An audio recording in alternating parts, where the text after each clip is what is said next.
Olá pessoal, hoje nós vamos falar sobre a quantidade de movimento. E a primeira pergunta então, naturalmente, é: o que é essa tal quantidade de movimento? E bem, intuitivamente, se nós pensarmos em dois corpos, vamos desenhá-los aqui, um pequeno e um grande. Se os dois estiverem se movendo com a mesma velocidade, nós temos uma inferência mais ou menos natural de que há mais coisa em movimento, há mais movimento de modo geral, no nosso corpo maior do que no menor, porque ele tem mais coisas se mexendo. Por outro lado, se a velocidade desse corpo menor fosse muito maior, nós passamos já a não ficar tão seguros em relação a isso. Porque por mais que haja menos quantidade, há, em tese, mais velocidade, então há mais movimento. Então, o que é que nós podemos inferir a partir disso? Nós podemos inferir que a tal quantidade de movimento, então, ela vai ser proporcional à quantidade de matéria que existe no corpo, mas ela também vai ser proporcional à velocidade com que o corpo está trafegando. E um detalhe importante para se atentar é que a velocidade ela é uma grandeza vetorial. Ela tem uma direção e um sentido. Então a nossa quantidade de movimento vai também ser vetorial, porque afinal de contas o movimento tem que ser para algum lugar. Mas bem, a gente se pergunta então, para que danado eu quero saber sobre essa tal quantidade de movimento? O que é que ela pode dizer para a gente? E ela serve essencialmente para simplificar algumas das colocações que a gente tinha a respeito de energia cinética. Vamos tentar colocar isso em um exemplo prático. Vamos imaginar o seguinte. Vamos imaginar que nós tínhamos então duas pessoas que estariam de patins. Nós temos então uma pessoa aqui e nós temos outra pessoa aqui. Convenientemente, vamos chamá-las de pessoa 1 e pessoa 2. Certo? E no primeiro momento, elas estão paradas. Percebam que como elas estão paradas, então, a quantidade de movimento que nós tínhamos para a primeira pessoa vai ser zero. Por quê? Porque a velocidade dela é nula. Para a segunda pessoa, também. Então, a quantidade de movimento total que nós teríamos aqui seria Q1 mais Q2, que daria zero. Beleza. Num segundo momento, essas pessoas elas resolvem que vão se empurrar. Quando elas se empurram, nós esperamos então que cada uma vá para um lado, né? A primeira pessoa, então, ela estaria indo para o lado esquerdo, enquanto a segunda estaria indo para o lado direito.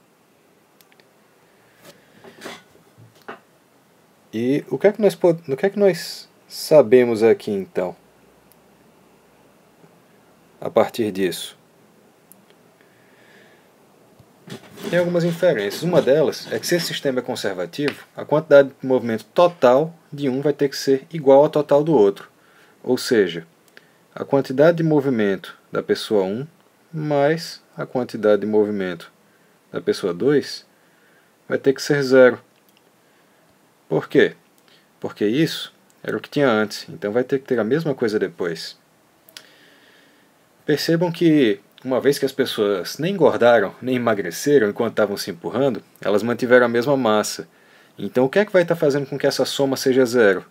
É o fato de que a velocidade ela está indo em sentidos contrários. E o que é que nós podemos imaginar? Já que a gente tem essa relação de que a quantidade de movimento ela é igual a massa vezes a velocidade, nós podemos esperar o seguinte, que uma pessoa mais leve vai adquirir mais velocidade, enquanto uma mais pesada vai adquirir menos velocidade. Então vamos imaginar que a pessoa 2 ela era mais gordinha. Então, se essa massa aumenta, a velocidade dela vai ter que ser reduzida para compensar. Vocês começam a perceber qual que é a utilidade então disso e como isso simplifica o que a gente tinha de energia cinética?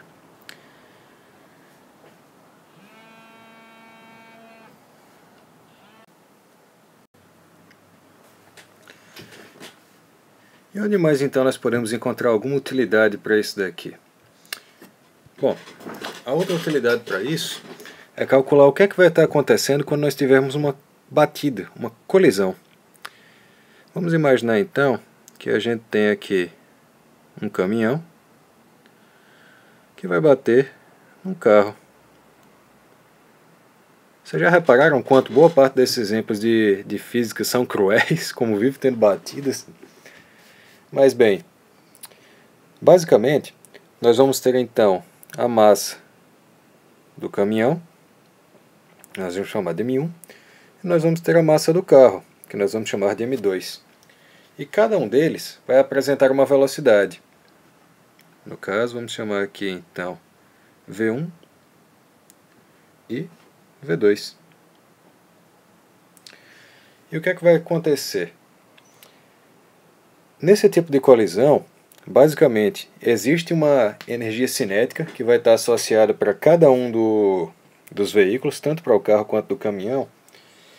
E essa colisão ela pode se dar de dois modos. Ou a energia cinética vai ser totalmente mantida, basicamente ela vai ser redistribuída entre os veículos, ou mais comumente ela vai ser transformada em algo. Por exemplo, se ocorrer uma batida, você provavelmente vai escutar algum barulho, porque uma parte dessa energia cinética virou energia sonora. E qual que é o nome que nós damos para cada uma dessas coisas então? Se a gente tem uma conservação total, essas colisões elas são perfeitamente elásticas. Se não há uma conversão total da energia cinética, uma manutenção dela, elas são chamadas de colisões inelásticas.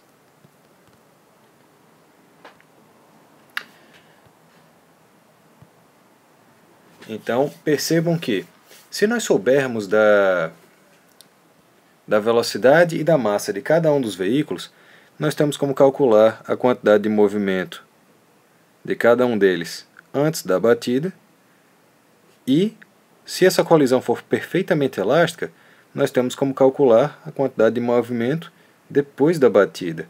Ou seja, a gente tem como saber quem vai estar saindo com qual velocidade, quem vai estar saindo mais rápido, quem vai estar saindo mais devagar, se mudou ou não mudou de sentido.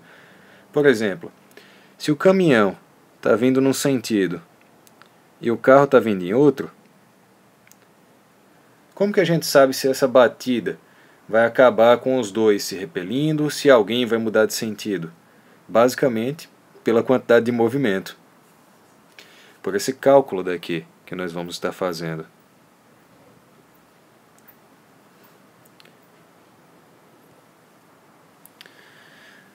Então, para finalizar a nossa análise, vamos pensar em mais uma outra coisa, chamada de impulso.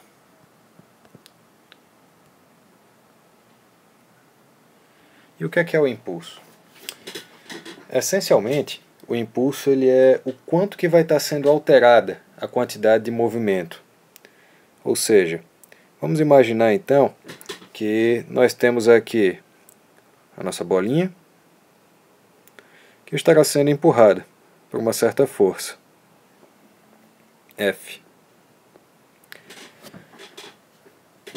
E vamos supor então que na verdade nós temos não só uma, mas duas bolinhas teoricamente idênticas e empurradas por forças de intensidades iguais, F. Só que uma delas vai ser empurrada por mais tempo do que outra.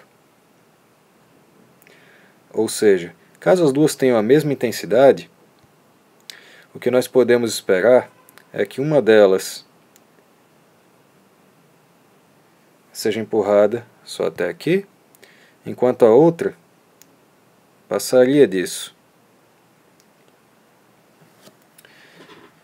E uma das inferências que nós vamos fazer logo é de que se as duas bolinhas são iguais, provavelmente a segunda bolinha acabou então com uma velocidade maior, porque ela passou mais tempo acelerando.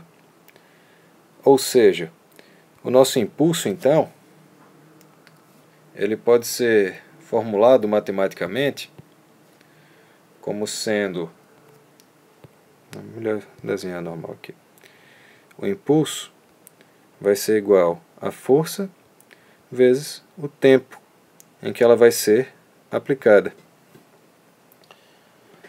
Percebam que, segundo lá a segunda lei de Newton, a gente pode escrever a força como sendo massa vezes a aceleração.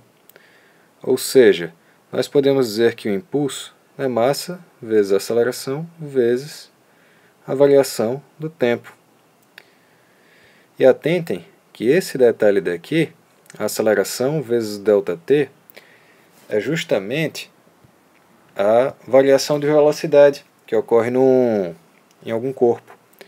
Ou seja, o impulso, então, ele vai ser a massa vezes a variação de velocidade.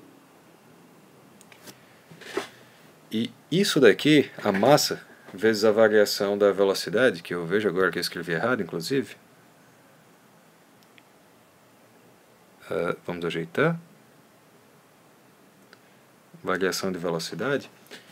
Isso daqui é a mesma coisa que a massa vezes a velocidade em 1 e a massa vezes a velocidade em 2. Ou seja, isso é a variação da quantidade de movimento.